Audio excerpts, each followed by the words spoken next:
बड़ी खबर यह है कि राम मंदिर में चढ़ावा चोरी विवाद के बीच अब उत्तराखंड के श्री बद्रीनाथ धाम का भी एक ऐसा ही मामला सामने आया, जहां बद्रीनाथ धाम में चढ़ावे और दान से जुड़ी कथित अनियमितताओं के आरोप लगने के बाद श्री बद्रीनाथ केदारनाथ मंदिर समिति यानी कि बीकेटीसी ने इस पूरे मामले की जांच का आदेश दिया। पहले ये आरोप सोशल मीडिया तक सीमित थे, लेकिन सोशल मीडिया पर मामला तूल पकड़ने और शिकायत मिलने के बाद बीकेटीसी ने ये जांच के आदेश दिए थे। जांच समिति गठित किए जाने के 3 दिन के बाद आरोपी और अध्यक्ष के निजी सचिव प्रमोद नौटियाल पर कार्रवाई करते हुए उसे निलंबित किया गया है।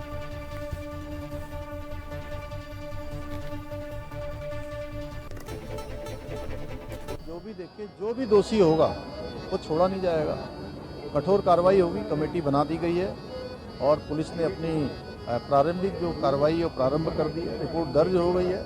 ये तो गौ हत्या जैसा पाप है जो ऐसे स्थानों पर इस प्रकार की चीज़ों को करे, जैसे माँ बाप की कोई हत्या कर देता है, उस प्रकार का महापाप है। इसमें ये क्षमा योग्य नहीं है और जो भी होगा उसको पूरा कानून। और इस पूरी खबर पर चर्चा के लिए जुड़ गए हैं देहरादून से bureau chief SN Pant ji phone line पर। पंत जी, पहले अयोध्या का राम मंदिर मामला जहां पर चढ़ावा चोरी का मामला सामने आया, लेकिन उसके बाद अब श्री बद्रीनाथ धाम का भी मामला सामने आया, जहां पर कथित अनियमितताओं के आरोप लगाए गए। निजी सचिव को निलंबित किया गया है।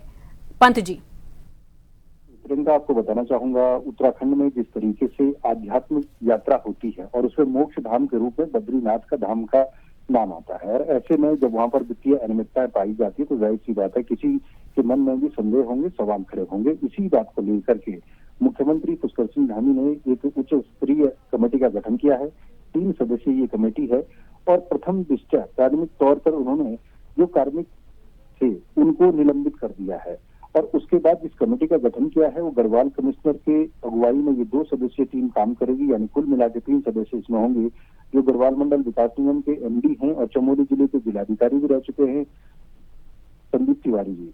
और इसके अलावा वित्त विभाग के चिकित्सा सेवा कल्याण विभाग के वित्त नियंत्रक हैं जगदीश चौहान, वो भी इस कमेटी का मेंबर होंगे। और साथ ही साथ इनकी जो देखरेख होगी वो पूरे बीकेटीसी में बद्री केदार मंदिर समिति में चढ़ावा कैसे आता है, कैसे वो काम करती है बॉडी, किस तरीके से चढ़ावा देने के बाद जो रसीदें दी जाती है वो कैसे जाती है, कोई अगर पात्र दान करता है वो कहाँ रखा जाता है, उसकी ऑथेंटिसिटी क्या होती है, अगर कहीं पर ज्वेलरी दी जाती है या गोल्ड दिया जाता है उसकी शुद्धता का परीक्षण कैसे किया जाता है। तो उन तमाम बातों पर गहनता के साथ अध्ययन किया जाएगा, उस पर जांच की जाएगी और जब ये कमेटी रिपोर्ट देगी तो सरकार उस रिपोर्ट के आधार पर बड़ी कार्रवाई करेगी। लेकिन इससे पूरे एक प्रकरण से ये बात साफ हो गई है कि बद्री केदार मंदिर समिति में सब कुछ ठीक ठाक नहीं चल रहा है। पिछले अध्यक्ष के कार्यकाल में भी इस तरीके के सवालात उठे थे, उसके बाद चर्चाओं का बाजार गर्म हो गया था।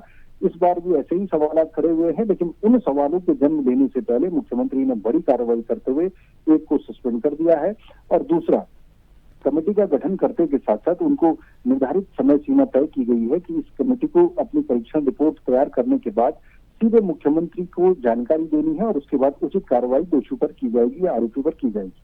ठीक है, बहुत बहुत धन्यवाद पंत जी। इस तमाम चर्चा के लिए आप हमारे साथ जुड़े और तमाम जानकारी आपने हमारे दर्शकों तक पहुंचाई।